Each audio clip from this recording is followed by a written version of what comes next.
The Dakota wind has a voice if you listen close enough. It whispers tales of desperation, of hard-won survival, and of love as wild and untamable as the land itself. This is one such tale. It doesn't begin with a hero riding tall in the saddle, but with a woman alone, her heart already buried, once beneath the unforgiving soil. And it begins with a man closer to a ghost than a human, washed up on her doorstep by a tide of blood and rain.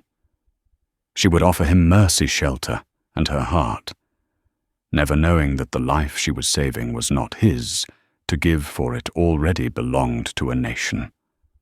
The sky over the Dakota Territory was the color of a fresh bruise. Elena Vance, known to the few souls who passed her claim as Ellie, watched it from the single glass pane window of her sod and timber cabin. The wind, a living thing, clawed at the roof, promising a deluge that would turn her small patch of earth into a churning sea of mud. It had been a year since she'd buried her husband Thomas, a victim of the same unforgiving land, taken not by violence, but by a fever that burned through him like a prairie fire. The silence he left behind was a constant, oppressive companion, broken only by the keening of the wind and the frantic beating of her own heart. The skirmish had happened 2 days prior, miles to the south, near the Black Hills. News travelled on the wind itself, carried by a nervous circuit rider who'd warned her to keep her rifle loaded and her door barred. A detachment of the 7th Cavalry had clashed with the Lakota war party. A massacre, he'd called it, though his eyes couldn't settle on whose. Men were dead on both sides. Blood had soaked the grama grass, and the fragile peace was shattered once more. Now, as the first fat, cold drops of rain began to fall, she saw it. A flicker of movement by the cottonwoods that lined the creek bed, marking the edge of her property. It wasn't a coyote or a deer. It was hunched, slow stumbling. A man. Her first instinct was a cold spike of fear. Her hand went to the Winchester, leaning by the hearth. Alone, a woman was a target. But as she watched, the figure collapsed, melting into the muddy earth as the heavens opened in a torrential downpour. He didn't get up. Compassion warred with self-preservation. Thomas would have told her to stay inside, to let the wild claim its own. But Thomas was gone, and his cautious voice was a ghost she could no longer obey. Gritting her teeth, she pulled on her oilskin coat, grabbed a lantern, despite the fading daylight, and stepped out into the maelstrom. The mud sucked at her boots, and the rain fell in blinding sheets. She found him, face down in the water, pooling by the creek. She rolled him over her breath, catching in her throat. He was Lakota.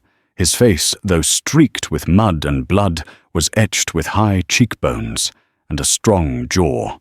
A deep gash ran across his forehead, and his buckskin tunic was soaked dark red on his left side, around his ribs. He was breathing, but each inhalation was a shallow, ragged sound. "He's one of them." A panicked voice screamed in her mind. One of the warriors from the battle. He could be a killer, a man who had taken white lives. Bringing him into her home was madness. It was a death sentence if anyone found out. But as she looked at his face, slack with pain and exhaustion, she didn't see a warrior. She saw a man broken and dying, the same way she had seen Thomas in his final hours, utterly at the mercy of a world that didn't care. With a strength born of desperation and a loneliness so profound it ached in her bones, she began the impossible task. He was heavy, all lean muscle and solid bone. She half-dragged, half-carried him, her feet sliding in the mud, her lungs burning with the effort. The 100 yards to her cabin felt like 100 miles. By the time she hauled him over the threshold and kicked the door shut against the storm, she was shaking, soaked and covered in his blood and the land's mud. She collapsed onto the floor beside him for a moment. The roar of the storm outside, a counterpoint to the thunder in her own chest. The man on her floor was the enemy. He was the embodiment of the fear that haunted every isolated homesteader. And yet, he was now her secret. A dangerous, bleeding secret lying on the rough-hewn planks of her home. As she lit another lamp, the flickering light played across his features. He seemed young, perhaps no older than her own 25 years. A long, ugly bullet wound lay beneath his ribs, angry and inflamed. Without help, he would be dead by morning. "Lord, what have I done?" she whispered to the empty room. But she already knew the answer. She couldn't let him die. Not like this. Stripping away the sodden buckskin, she went to work, her fear slowly giving way to a grim, focused resolve. She was a healer now, not a victim. She would fight the death that stalked this man just as she had fought it for Thomas. This time she prayed she might win. For 2 days the man was a ghost, hovering between the world of the living and the whispers of his ancestors. Ellie worked tirelessly, a silent battle waged in the flickering lamplight of her small cabin. She cleaned the gunshot wound as best she could, using boiled water and the last of her carbolic soap. She probed the wound with trembling fingers, relieved to find no bullet lodged inside. It had gone clean through a brutal tunnel of torn flesh. The real enemy was the fever. It took him in its grip, turning his skin to fire and his breath to a searing rasp. He thrashed in her narrow bed, muttering words in a language she didn't understand, harsh, guttural sounds of command, and soft, pleading murmurs that broke her heart. In his delirium, he was not the stoic warrior she'd imagined, but a vulnerable boy lost in a nightmare. She sponged his brow with cool cloths, forced sips of willow bark tea between his cracked lips, and held him down when the tremors became too violent. During those long hours she studied him, the lines of his face, the corded muscle of his arms, the intricate pattern of a small faded tattoo of a soaring hawk on his shoulder. She saw the scars of older battles, a testament to a life of conflict she could barely comprehend. She was tending to the very danger she'd been taught to fear, and the irony was not lost on her. Yet the intimacy of the sick room stripped away the labels of settler and savage. He was just a body fighting for life, and she was the only one there to help him. On the 3rd morning, the fever broke. She awoke in her rocking chair by the hearth to find him watching her, his eyes clear and lucid for the first time. They were the color of dark, wet earth, intelligent and wary. Fear, sharp and cold, pricked at her again. The delirium was gone. The warrior was awake. She rose slowly, her movements deliberate. "You're awake," she stated softly, the words feeling foolish and inadequate. He didn't speak. His gaze swept the cabin, taking in the neatly stacked firewood, the sparse but tidy furnishings, her husband's faded photograph on the mantelpiece. His eyes, missing nothing, finally came back to rest on her. They held no malice, only a deep, penetrating watchfulness. "Water?" she asked, holding up a tin cup. He gave a slow, almost imperceptible nod. She helped him sit up, her arm bracing his back. She felt the heat still radiating from his skin, but it was the dry warmth of life, not the inferno of fever. He drank deeply, his eyes never leaving hers over the rim of the cup. The silence stretched thick with unspoken questions. "Who are you? Why did you help me? What happens now?" "My name is Ellie," she said, pointing to herself. "Elena Vance."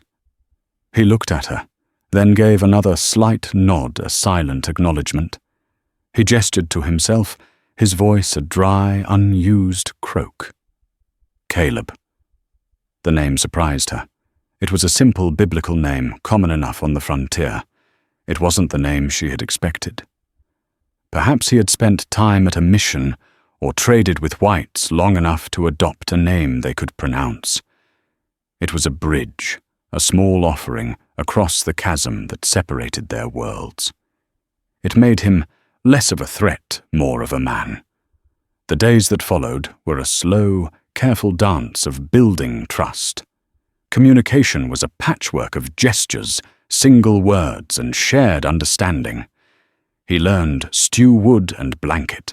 She learned that a raised hand palm forward meant thank you, and that a low hum was his way of showing approval for her cooking. As his strength returned, a quiet routine settled over them. While she tended her garden or mended clothes, he would sit by the door, carving a piece of cottonwood branch with a small knife she had given him. His hands were mesmerizingly skilled, turning the plain wood into the shape of a wolf, its head thrown back in a silent howl. He was patient, his focus absolute.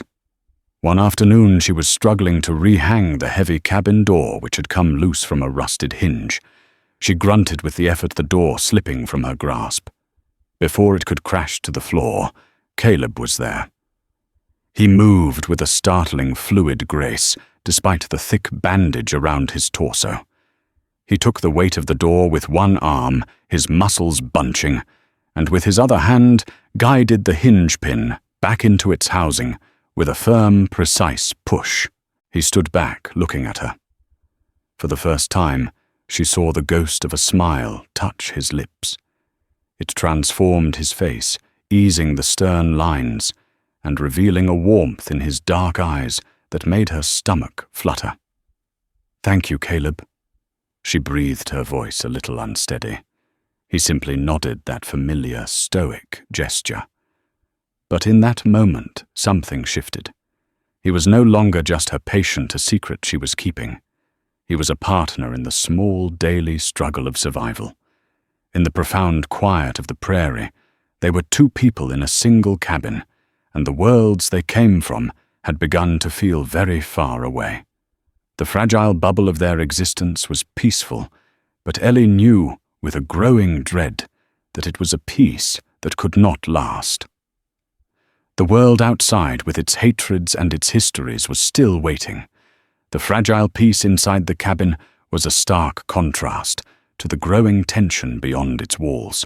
Jedediah Thorne, a man who had carved out a sprawling cattle empire through ruthlessness and intimidation, was on the hunt.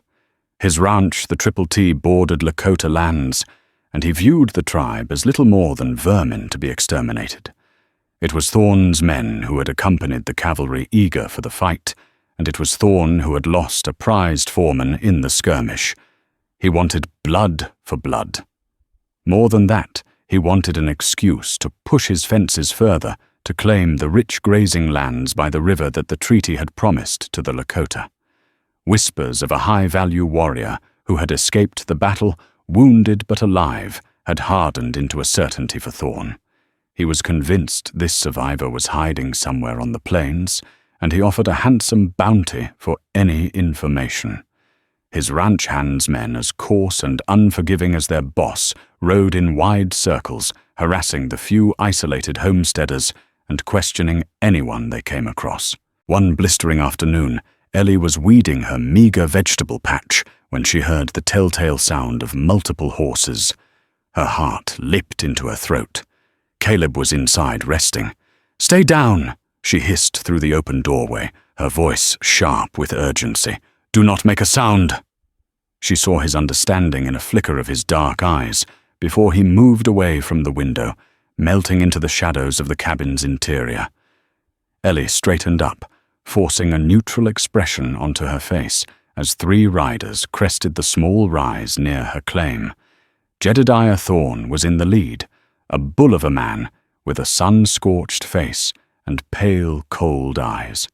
Afternoon, Mrs. Vance Thorne said, his voice a gravelly rumble. He didn't dismount, a deliberate show of dominance. His horse danced nervously, chewing at its bit. Mr. Thorne Ellie replied, her hands clutching her weeding trowel so tightly her knuckles were white. "What brings you so far out, business?" He grunted, his eyes sweeping over her small homestead, with unconcealed disdain. Looking for a stray. A red-skinned stray. Heard the skirmish down south.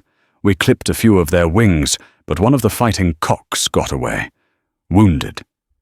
His pale eyes bored into hers. You ain't seen anything unusual out here, have you? A man on foot. Anyone seeking shelter from the storm a week back, the lie came easier than she expected. The only thing that storm brought me was a leaky roof and more mud than a hog could wish for, she said, her tone flat and weary. I've seen no one. My husband's been gone a year. I keep to myself. Thorne grunted, seemingly accepting her answer, but his gaze lingered on the cabin. You're a woman alone. It's dangerous country. A man could get ideas. His words were a veiled threat, a reminder of her vulnerability. We find that savage will make an example of him. Remind them who this land belongs to. He tipped his hat with a mocking politeness and spurred his horse, his men falling in behind him. Ellie didn't breathe until they were a distant cloud of dust on the horizon. She sagged against the rough log wall of the cabin, her legs trembling. Inside, Caleb stood by the window, his expression grim, his hand resting on the handle of the carving knife. He had heard everything, the raw hatred in Thorne's voice, the threat hanging in the air. He looked at Ellie, a question in his eyes. Why protect me? She had no answer for him, not in words. Instead, later that evening, when the oppressive heat of the day had finally broken, she found herself sitting across the small table from him, watching his hands work on the small wooden wolf. The silence between them was no longer awkward. It was comfortable, a shared space where words were unnecessary. Hesitantly, she reached out and touched the half-finished carving. It's beautiful, she whispered. He stopped his work and looked at her, his gaze intense. Slowly he set the carving down and covered her hand with his. His skin was warm and calloused, his touch gentle but firm. It was the first time they had touched not as patient and nurse, but as man and woman. A current hot and startling passed between them. She didn't pull away. In his eyes, she saw not the enemy she'd been warned against, but the quiet man who had respected her home, protected her from a falling door, and now shared this dangerous secret with her. The bubble they lived in had grown smaller, the outside world more menacing, and in that compression, something new and potent was being forged. He leaned forward, his gaze dropping to her lips. The air grew thick-heavy with unspoken longing. For a year, Ellie had been numb, a ghost in her own life. Now, sitting across from a man whose name was a lie and whose people were her enemy, she felt a terrifying, exhilarating flicker of life. He closed the small distance between them, and his lips met hers. The kiss was soft, tentative, a question, and an answer all at once. It spoke of shared solitude, of a desperate grasp for connection in a world determined to tear them apart. When they broke apart, the prairie outside was dark, but for the first time in a long time, Ellie's cabin did not feel so empty. As Caleb's body healed, so too did a part of Ellie's soul. The gaping wound left by Thomas's death began to feel less raw, soothed by the quiet companionship and burgeoning affection she shared with the man she was hiding. He was no longer just Caleb the wounded stranger. He was an integral part of her life. He moved with a silent economy, chopping wood with a powerful rhythm that fascinated her, his bandaged torso a stark reminder of his brush with death. He helped her reinforce the corral, his knowledge of knots and leverage far superior to her own. He would sometimes disappear for an hour at dusk, returning with a brace of rabbits for their stew, procured with snares so cleverly hidden she never would have found them. They spoke more their vocabulary a unique blend of English Lakota words he taught her good hills, and a language of gestures all their own. He told her in simple halting phrases about the stars pointing out the warrior's belt and the great bear weaving stories around them that were far richer than the Greek myths she'd read in a tattered book. He never spoke of the battle. He never spoke of his family or his past.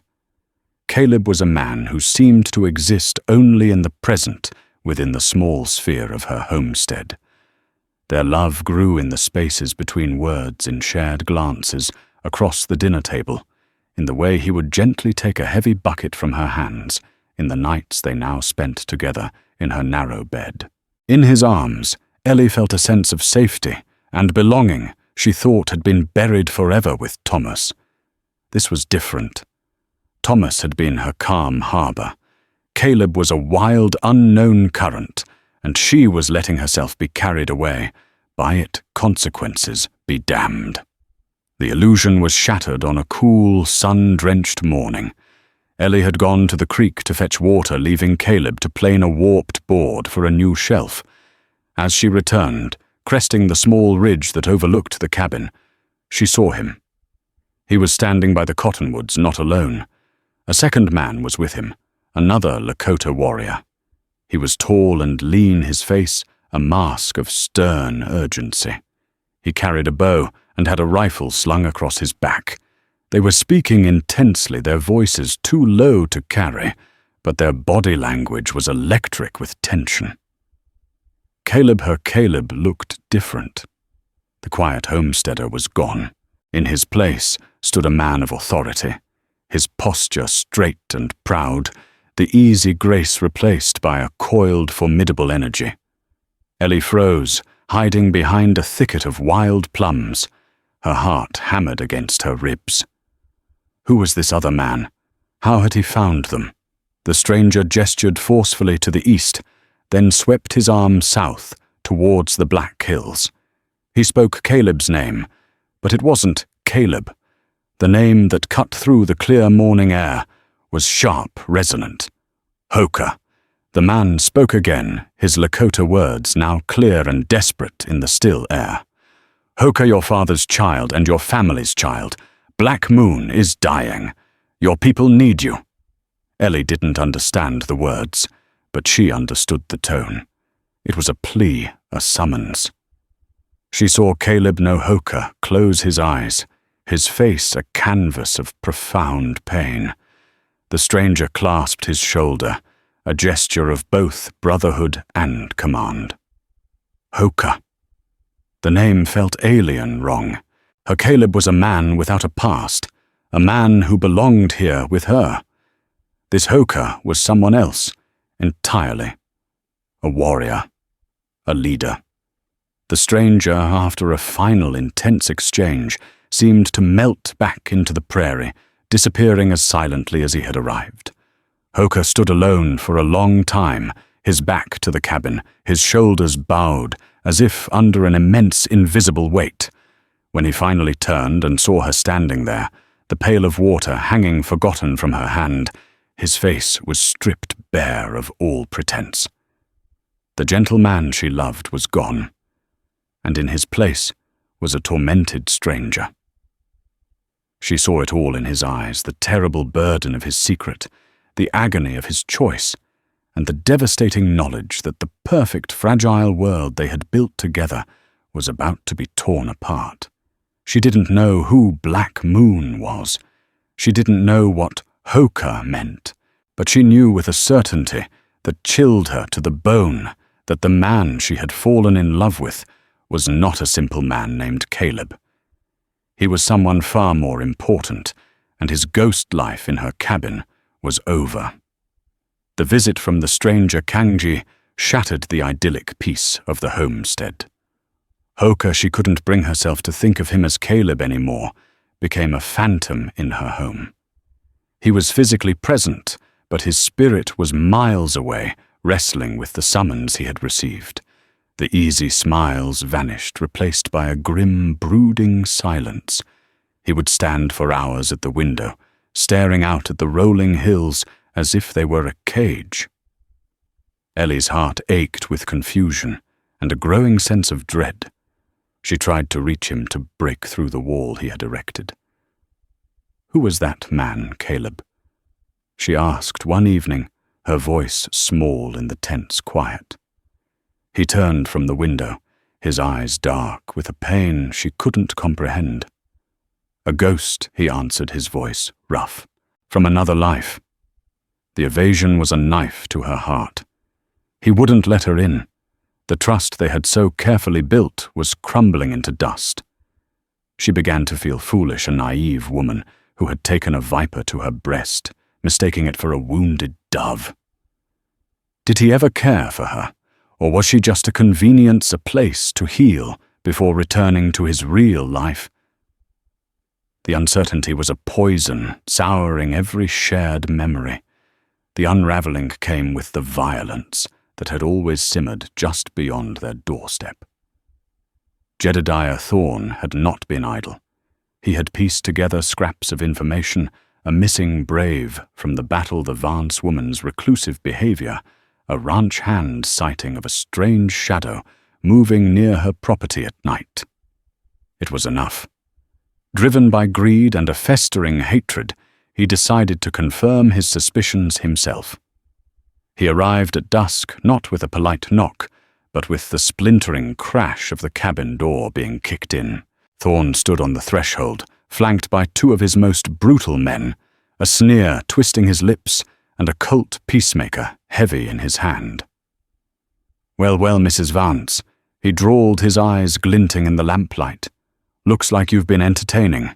I told you this was dangerous country for a woman alone." Hoker, who had been sitting at the table, was on his feet in a flash, positioning himself between Ellie and the intruders. His body was a shield, his face a mask of cold fury. "Get out of my house, Thorne!" Ellie spat, her fear eclipsed by a wave of protective rage. Thorne chuckled a low, ugly sound. "Your house? You've been harboring a murderer. I'm here to collect my bounty." He leveled the pistol at Hoker's chest. "It's over, Savage. Time to pay the ferryman." What happened next was a blur of speed and brutal efficiency. Before Thorne's man could react, Hoker lunged. He moved not like a homesteader, but like a predator. He disarmed Thorne in a fluid motion, the Colt clattering to the floor. He used Thorne's own body as a shield against the other two men, his movements precise and deadly. He fought with a ferocity that terrified Ellie. This was not her gentle Caleb. This was a warrior, born and bred to conflict. One of Thorne's men raised his rifle, and in that split second, to create an opening, Hoker let out a sound. It was not a yell of anger, but a deep, vibrating cry from his very soul. A Lakota war cry, a sound of defiance and lineage, a sound meant to chill the blood of his enemies. The cry froze everyone in the room. Thorne, his face purple with rage and shock, stared at Hoker, as if seeing him for the first time. A flicker of recognition, then dawning, malevolent certainty lit his cruel eyes. "I know that sound," Thorne hissed, a triumphant cruelty in his voice. "I heard it from the old chief years ago, before he signed that worthless treaty." He stared at Hoker's face, at the proud set of his jaw, the fierce fire in his eyes. "My God!" He breathed the words, dripping with venomous satisfaction. "You're not just any brave, are you? You're Black Moon's whelp. You're the heir." The words struck Ellie with the force of a physical blow. Black Moon, the name the stranger had said. Chief Black Moon. Her world tilted on its axis. The man she loved, the man she had sheltered and nursed and given her heart to, was not just a Lakota warrior. He was the son of their chief, a prince of the people who had fought the cavalry, the people her own kind saw as an enemy to be eradicated. Every moment of their life together was cast in the sickening glow of this monumental deception. His name wasn't Caleb. His past wasn't a blank slate. His life was a lie, and she had been the fool at the center of it. Thorne's men, recovering from their shock, overpowered Hoker, pinning him against the wall. Thorne picked up his pistol, his face alight with manic glee. This was better than any simple bounty. This was leverage. This was power. But Ellie barely saw him. Her gaze was fixed on Hoka, who was looking only at her. His eyes were pleading, desperate for her to understand. But all she could see was the chasm that had just opened between them. It was a canyon of lies of blood, of a history she could never be a part of. The sense of betrayal was absolute. A cold, sharp blade twisting in her gut. She had saved the life of her enemy and fallen in love with a lie. The chaos in the cabin resolved itself with a sudden, brutal finality. Hoka, seeing Thorne raise the pistol towards Ellie, exploded with a final surge of strength. He threw off the two men holding him and slammed into Thorne, sending them both crashing through the flimsy cabin window into the muddy yard outside.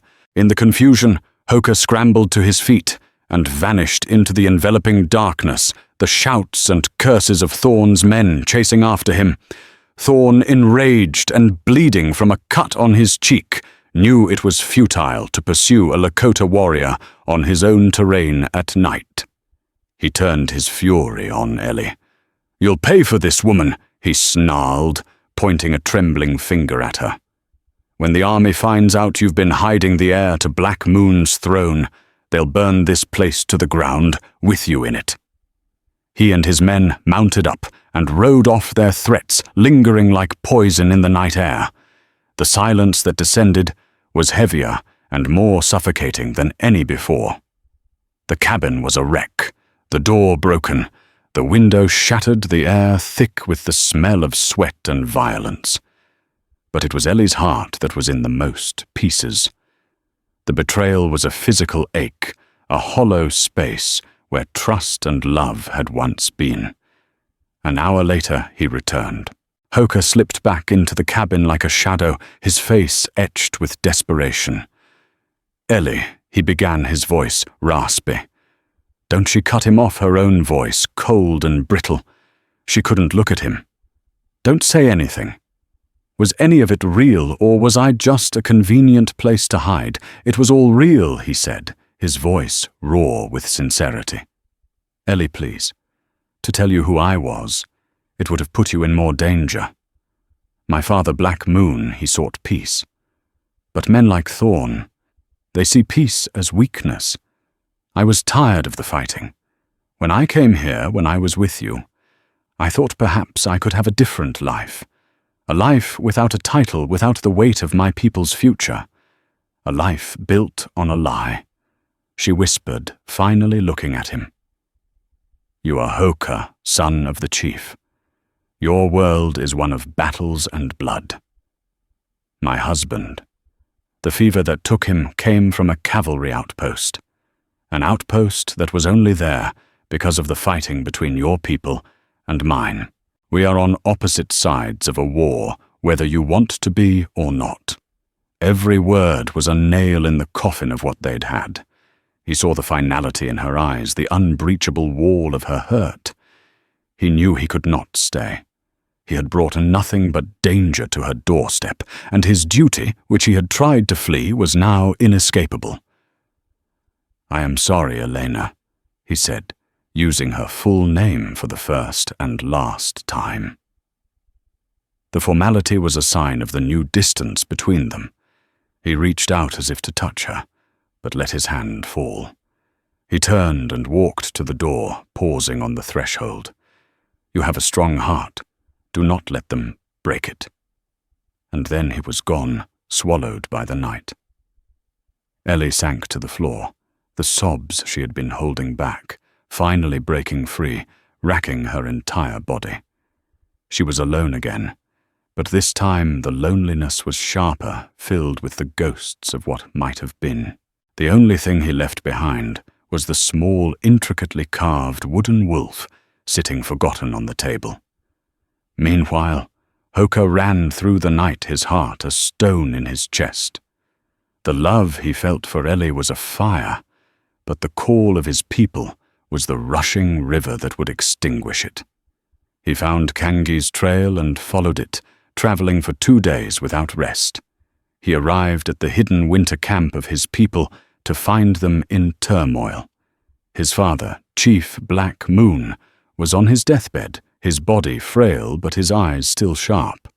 The council was divided, many of the younger warriors incensed by the latest cavalry attack, and Thorne's constant encroachment clamored for all-out war. They saw Hoka's return as a sign, a call to vengeance. "You have been living with the whites," one warrior stone fist challenged him in the council lodge. "Has your heart grown soft?" Hoka faced them, the pain of leaving Ellie, fueling a new, steely resolve. "My heart has grown wise," he countered, his voice ringing with an authority they had never heard from him before. "I have seen their world from the inside. They are not all like Thorne. There is strength in them, but also fear. A war of vengeance will bleed us dry and give them the excuse they need to destroy us all. We must be smarter. We must fight for survival, not for revenge." He spoke of Ellie not by name, but of her courage and compassion, of the possibility of a different path.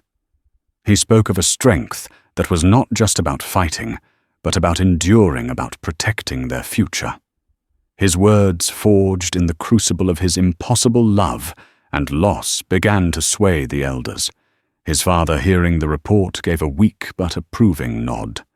Hoka was no longer a disillusioned warrior. He was becoming the chief his people needed. But Stone Fist was not convinced, and Thorne, miles away, was already gathering his men.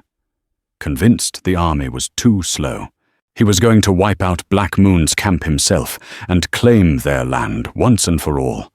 The choice of worlds had been made. Now war was coming. Days passed in a haze of misery for Ellie. She patched her window and barred her broken door, but she couldn't mend the hole in her life. The little wooden wolf sat on her mantelpiece, a constant, painful reminder of Hoka and the lie he represented. Her anger warred with a deep, persistent ache of loss. She missed the man she had called Caleb, his quiet strength, the warmth of his presence in the lonely cabin. Her isolation was broken by the unexpected arrival of Doc Miller, the town's physician, a kind, aging man who had treated her husband in his final days. He rode out under the pretense of checking on her. "Heard Thorne paid you a visit," he said, his eyes full of concern as he accepted a cup of water. "He's been running his mouth all over town, saying you were harboring a fugitive, calling you an Indian lover." Ellie's face flushed with shame and anger. "It's not true, isn't it?" Doc Miller asked gently. "Ellie, I'm not here to judge. I'm here because Thorne is a dangerous fool. He's gathered near 30 men, the worst of his ranch hands, and every drifter looking for a fight. He's telling them the army sanctioned a volunteer militia. He's planning to attack the Lakota camp. He calls it finishing the job. I call it a massacre." The words struck Ellie with icy dread. Hoka's camp. He had returned to his people, to his dying father, and now Thorne was leading a mob to slaughter them. She pictured Hoka standing against them, pictured the women and children in the camp. The war she had accused him of being a part of was about to descend on him, brought by the very man who had shattered their world. "They'll be walking into a trap," Doc Miller continued, his voice low. "The camp is in a box canyon. Thorne plans to seal the entrance and, well, he's not planning on taking prisoners." In that moment, her personal sense of betrayal seemed small, insignificant. The love she felt for the man, Hoka Caleb, it didn't matter, surged past her anger. It was not a lie. What they shared was real, and she couldn't stand by and let him be murdered because of a conflict he never wanted.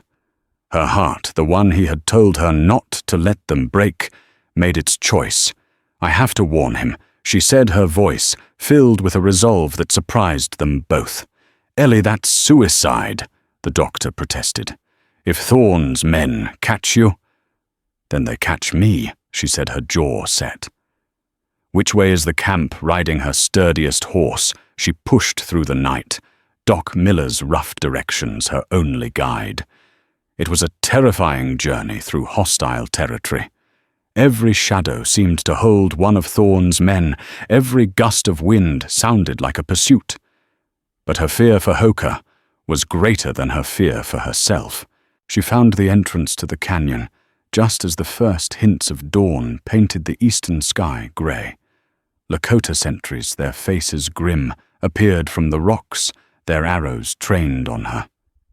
"I need to speak to Hoka," she cried out, her voice raw. "Son of Black Moon. My name is Eleanor Vance." "I bring a warning." Her name and the urgency in her voice was enough. They led her into the camp, a collection of tipis nestled deep within the canyon walls. It was a world she had never seen, filled with the smells of wood smoke and roasting meat, the sounds of a sleeping community. Hoka emerged from the largest tipi, his father's lodge. When he saw her, his face was a mixture of astonishment, fear, and a desperate, soaring hope. "Elena, what are you doing here? You are in danger. Thorne is coming," she said, breathless, stumbling from her horse. "He has 30 men. He knows where you are. He plans to trap you in the canyon and kill everyone." The alarm was raised. The camp, once peaceful, erupted into a controlled, disciplined flurry of activity. The warriors led by Hoka didn't panic. He listened to her account of Thorne's plan, his mind working swiftly. He saw the trap Thorne intended, and he saw a way to turn it against him. Instead of waiting like sheep for the slaughter, Hoka led his best warriors out of the canyon, through a high, hidden trail Kanji knew. They laid an ambush in the rocky hills overlooking the canyon's entrance. When Thorne and his men rode in arrogant and loud, expecting to trap a sleeping camp, they instead rode into Hoka's trap. From the rocks above, arrows flew. Hoka's warriors fighting to protect their homes were devastatingly effective. The fight was short and brutal. Thorne, his plan in ruins and his men scattered, found himself cornered, disarmed and facing Hoka. "This land is mine." Thorne spat his face, contorted with hate. "No land belongs to a man who would slaughter children in their sleep." Hoka said, his voice cold but steady. He did not kill Thorne. Instead, he had him and his surviving men tied up. "You will be taken to the fort," Hoka declared. "You will face the white man's justice for raising an illegal militia. We will not give them a reason to call us murderers." It was a sign of his new leadership, a path of wisdom, not just vengeance. Later, as the sun rose fully over the canyon, Ellie stood with Hoka near the creek. The chasm between them was still there, a painful reality of their different worlds, but it was no longer filled with anger and betrayal. It was filled with a deep, sorrowful understanding. "You saved us," he said quietly. "I couldn't let him kill you," she replied, her gaze fixed on the water. "The man I knew, he deserved to live. My father died this morning," Hoka said, his voice heavy with grief. "He heard of our victory before he passed. His last words were that the spirits had sent a white woman to save our people. He was the chief now. The burden was fully his. They both knew the impossible truth. He could not leave his people. She could not abandon her life, her world, to live in his. To do so would be to lose the very essence of who they were. Their love was a beautiful, impossible thing, a wildflower blooming on the border of two warring nations. "I must go," she said, her heart aching. He reached out and took her hand. "What we had was not a lie, Elena. It was a dream of what could be." He pressed something into her palm. It was the small wooden wolf. "So you remember." She clutched it tightly. "And you," she said, her voice thick with unshed tears. "Remember that not all of us are Jedediah Thorne." He nodded, his dark eyes holding hers. You are the bridge, Elena Vance, the one I will see in my heart when I think of peace." She rode away from the Lakota camp, not looking back, the carved wolf, a warm, solid presence in her pocket. Their story didn't have the ending of a fairy tale with a shared home and a simple life. It was a story of the real West, complicated and often cruel, but it was not an ending of despair. He was a chief who would lead with wisdom, and she was a homesteader who had seen beyond the lines of hate. Their love hadn't united their worlds, not yet, but it had built a bridge, a fragile, hopeful connection across the vast, blood-soaked plains. And sometimes a bridge is more important than a shared home. A year turned. The seasons cycled through their unforgiving rhythms, bleaching the prairie grass in the summer sun and burying it under a blanket of winter snow. For Eleanor Vance, the year had been one of profound and unexpected change. After Hoker's departure and Thorne's removal, a strange quiet had settled over the territory. The fort, under a new, more pragmatic commander, seemed content to leave the homesteaders and the Lakota to their own devices as long as the peace held. Thorne's arrest had sent a clear message. The law, however distant, would not sanction private wars. Ellie's life had found a new cadence. She was no longer just a survivor, but a quiet pillar of the small, scattered community. Her reputation, once threatened by Thorne's accusations, had transformed. The story pieced together from Doc Miller's careful retellings and the accounts of Thorne's own captured men painted her not as a traitor, but as a woman of immense courage who had prevented a massacre. Settlers once wary now tipped their hats. When a fever swept through a neighboring family's homestead, it was Ellie they sent for her knowledge of herbs and healing, now a respected skill. She was still alone, but she was no longer lonely. Her cabin was a sanctuary, and the land once her adversary felt more like a partner. Yet in the quiet moments of dusk, when the sky bled purple and orange, she would take the small wooden wolf from the mantelpiece. Its edges were worn smooth from the touch of her thumb. In its silent howl she heard the echo of a promise, a memory of a man who was a chief, and a dream of what could have been. She did not know if he was alive or dead, if his people thrived or starved. He was a ghost, a chapter she had closed, but whose words were written on her heart. For Hoker, the year had been a trial by fire. Leading his people required a different kind of strength than fighting a battle. He had to be a statesman, a provider, a judge. The winter was harsh and resources were scarce, but he negotiated shrewdly at the trading post, trading skillfully tanned hides for flour and blankets, his quiet dignity earning him a grudging respect from the post's factor. He held the more aggressive warriors like stone fist in check, not with force, but with the unassailable logic of survival. A war buys us a season of pride, he would argue in the council lodge. Peace, if we are strong enough to hold it, buys our children a lifetime. He often walked the hills overlooking the plains, his gaze drifting south towards a place he could never return. The memory of Eleanor was both a comfort and a wound. She was his link to another world, a reminder that compassion was not a weakness. In his most difficult moments, he would ask himself what she would do, how her steady, practical courage would meet the challenge. He was a good chief, a wise chief, but his heart held a solitary space that only she had ever filled. The bridge between their worlds, once a metaphor, was about to be tested.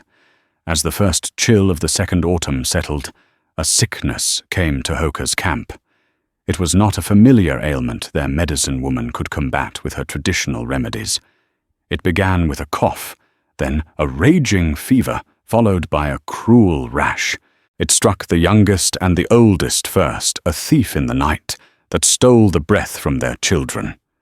It was measles, a disease carried by white traders against which his people had no defense. Desperation gnawed at Hoka. He sent a rider to the fort, appealing for their doctor, but the man refused to enter a native camp, citing regulations and barely concealed prejudice. Hoka's people were dying, and his wisdom, his strength, his leadership, all were useless against this invisible enemy. It was Kangi who spoke her name. The white woman he said to Hoka one evening, as the sounds of mourning drifted from a nearby tipi. The one who healed you. She has the white man's medicine. She has a strong heart. To ask for her help was a risk. It would expose her to the sickness, and it would expose them both to the whispers and dangers they had only just escaped.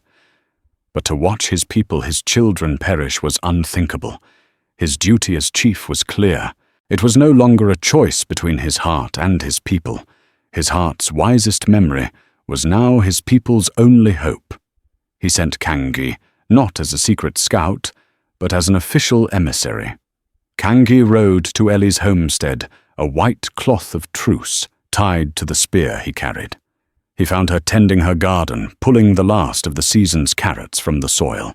When she saw him, her hand flew to her chest, her heart seizing with a mix of joy and terror. Kangi dismounted and spoke with formal gravity. "Elena Vance. Chief Hoka sends his greetings. He does not ask you to break your peace. He asks for your help. A shadow has fallen upon our children. They burn with the spotted sickness, and our medicine is failing. He remembers your hands are skilled. He asks if you will come." Ellie looked past Kangi, her eyes seeing the miles that separated her from Hoka's camp. She saw the risk. She saw the danger, but more clearly she saw the faces of children, heard the sounds of their labored breathing. She thought of the promise she had made to herself to be a bridge. A bridge is not a monument to be admired from afar. It is a structure that must bear weight. She turned and went into her cabin without a word. Kangi waited, his face impassive. She emerged minutes later, a large leather satchel in her hand, filled with dried herbs, tinctures, and clean linens. On her face was the same grim, focused resolve she'd had the day she dragged a broken warrior from the mud. She looked at Kangi, her decision made. "I will come." And so Elena and Hoka's story comes to a close, not with a wedding, but with a dawn of new understanding. Their love affair was a brief, impossible season of peace in a lifetime of conflict, a testament to the fact that the human heart doesn't recognize battle lines or treaties. It raises the question for all of us, what is true courage? Is it to fight for your people or to love your enemy? Their story suggests that perhaps the greatest courage is to build a bridge where everyone else is determined to build a wall. Their love couldn't change the world overnight, but it changed them, and in doing so, planted a seed of hope in the unforgiving soil of the American West.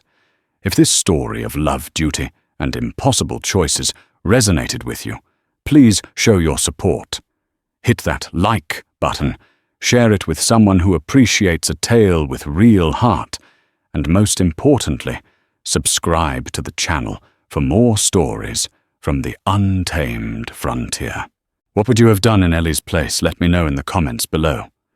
Thank you for listening.